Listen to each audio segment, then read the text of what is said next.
Assalamualaikum warahmatullahi wabarakatuh. Sahabat Usam Channel, di kesempatan video kali ini kita akan podcast bersama Al Ustadz Nainul Nawal. Assalamualaikum Ustadz. Waalaikumsalam Ustaz. Yes. Beliau ini adalah seorang guru di lembaga pendidikan yang ada di Sedan, juga merangkap sebagai Sekjen, Sekretaris Jenderal Yayasan MA Riyadhut Thalabah. Dan beliau ini juga sebagai pengasuh Pondok Pesantren Nurun Nafi. Alhamdulillah, di kesempatan kali ini kita akan mengambil tema moderasi, Ustadz. Moderasi, mungkin kalau kita spesifik lagi, moderasi beragama. Soalnya yang sering terjadi di negara kita itu adalah konflik antar agama. Kalau untuk antar suku dan sebagainya itu mungkin ada 30%-an. Baik, sahabat Usam Channel, di kesempatan video kali ini mari kita dengarkan penjelasan moderasi. Apa itu moderasi dari beliau Al Ustadz Nainul Nawal. Terima kasih. Assalamualaikum. Assalamualaikum warahmatullahi wabarakatuh. Terima kasih sahabat Usam Channel ya namanya ya. Kali ini kita akan membahas tentang moderasi beragama. Moderasi beragama itu sendiri dalam bahasa Arab disebutkan dalam Al-Quran surat Al-Baqarah ayat 143. Di situ diistilahkan wasaton. Wa ja'alnakum ummatan wasatan litakunu syuhada 'alan nas wa yakunu ar-rasul 'alaikum syahida. Di situ diistilahkan sebagai wasaton. Wasaton itu artinya adalah tengah-tengah.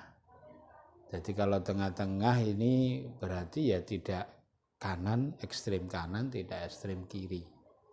Kalau kemudian dihubungkan dengan agama, moderasi beragama, bagaimana kita menjalankan agama ini itu tengah-tengah. Artinya selama ini itu ada yang kemudian terlalu menggampangkan semua ajaran agama sehingga kayak semuanya itu boleh, sehingga ini disebut dengan orang-orang liberal. Sampai nikah tanpa wali itu boleh, kemudian lain sebagainya itu. Kemudian ada juga yang terlalu ekstrim. Apa-apa enggak boleh. Sehingga bagaimana kita dituntut dalam menjalankan agama ini adalah tengah-tengah. Wasaton moderat. Sehingga di sini tengah-tengah sendiri itu oleh Imam Ali As-Sabuni dijelaskan dalam tafsir beliau, al khairul umur awsatuha. Jadi sebaik-baik perkara itu adalah tengah-tengah. Jadi dalam konsep Islam memang yang baik itu yang tengah-tengah. Karena kita dituntut, apalagi di dalam kehidupan Indonesia ya saat ini negara kita, kalau tadi Ustadz sampaikan itu ada banyak agama, tidak hanya satu. Bagaimana agama Islam saja kadang di situ ada organisasi yang bermacam-macam. Ada tarekoh yang bermacam-macam. Bagaimana kita dituntut kedewasaan kita untuk nantinya kita bisa menjalankan agama ini dengan baik, dengan tanpa adanya konflik, tanpa adanya gesekan antara satu dengan yang lainnya. Toh dalam Islam diajarkan lakum dinukum waliyadin. Saya kira permulaan itu jadi moderasi beragama, bagaimana kita menjalankan agama ini secara tengah-tengah.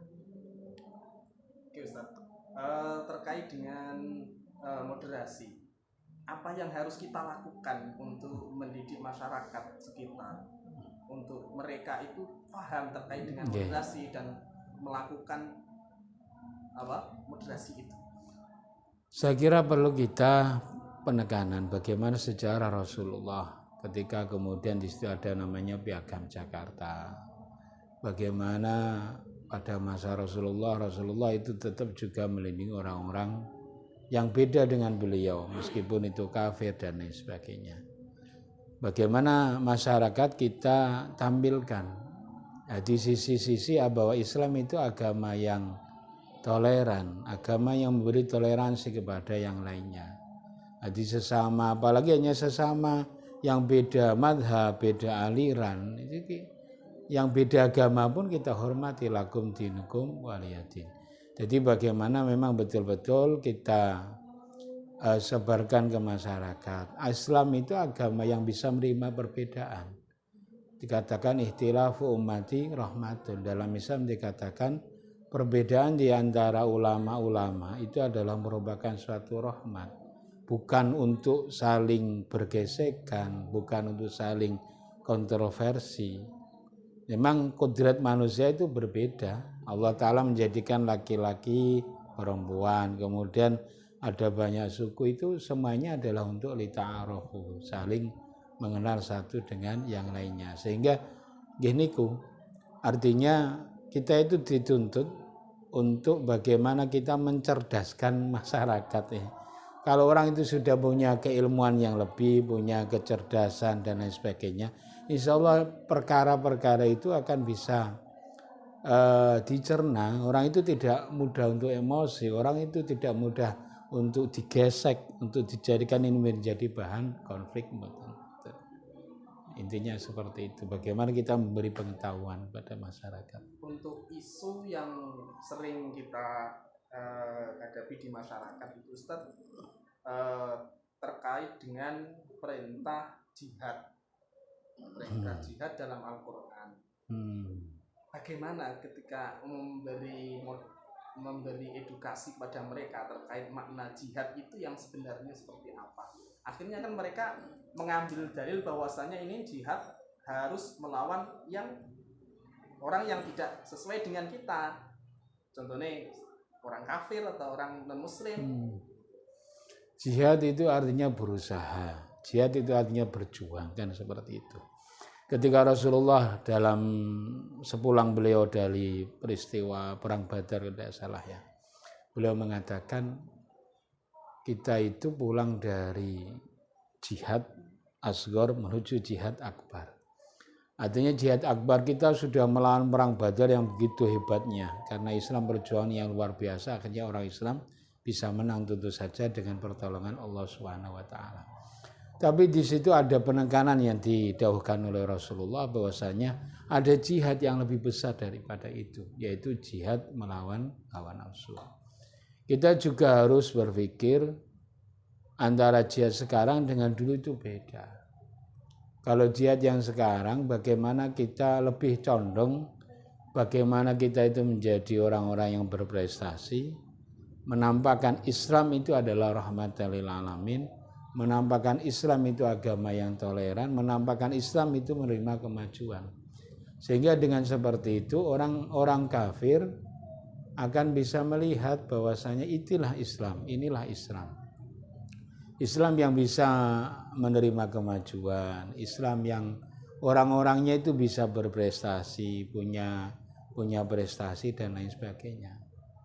Tentu saja Ustadz, kalau kita punya pengalaman dulu, ada orang-orang kejadian bom Bali, kejadian bom di Jakarta. Itu kalau kita melihat sisi yang lain, bagaimana Islam ini mereka oleh mereka dianggap sebagai agama yang menakutkan, sehingga terjadi Islamofobia. Ini malah lebih bahaya. Jadi merusak citra daripada Islam yang mestinya itu dari awal dikonsepkan oleh Rasulullah bahwasanya Islam adalah agama yang rahmatan lil alamin, tapi yang terjadi adalah orang-orang takut akan Islam. Bagaimana Allah, bagaimana Rasulullah itu bisa merangkul orang-orang kafir. Ketika beliau berada di Madinah, orang-orang tetap di situ dilindungi oleh Rasulullah, tetap diberi kesempatan untuk tetap hidup di Madinah, tapi dengan perjanjian-perjanjian yang ada. Jadi kita harus berpikir seperti itu. Jadi ini sudah beda masanya kan itu. Jadi kalau kita beralasan agama, lihat dulu nanti dampak yang ditimbulkan bagaimana, kan seperti itu. Oke Ustadz, mungkin pertanyaannya itu saja yang bisa Oke. saya tanyakan. Maaf Ustadz, saya ambil dulu. Oke. Maaf pemirsa, karena ini mic-nya cuma satu, yang satunya masih di CS jadi tidak kuat. Makanya kalau ada kekurangan dari video ini saya minta maaf. Kami bisa simpulkan terkait dengan moderasi adalah wasyaton, pertengahan. Nanti kita selalu berusaha menjadi orang-orang yang selalu wasaton, pertengahan, tidak terlalu ekstrim dan juga tidak terlalu bebas liberal. Dan ada kutipan bahwasanya kalau tidak salah ini mengenai hadis Ustadz, ar-rahimuna yarhamuhumur rahman irhamu man fil ardi yarhamkum man fis sama. Ar-rahimuna, orang-orang yang mempunyai sifat kasih sayang itu kalau diartikan tidak semua kepada sesama tapi semuanya makhluk yang ada di dunia ini, maka ketika kita melakukan kasih sayang kepada makhluknya Allah Subhanahu wa taala, maka Allah akan sayang kepada kita. Sekian video kali ini, mohon maaf yang sebesar-besarnya. Wassalamualaikum warahmatullahi wabarakatuh.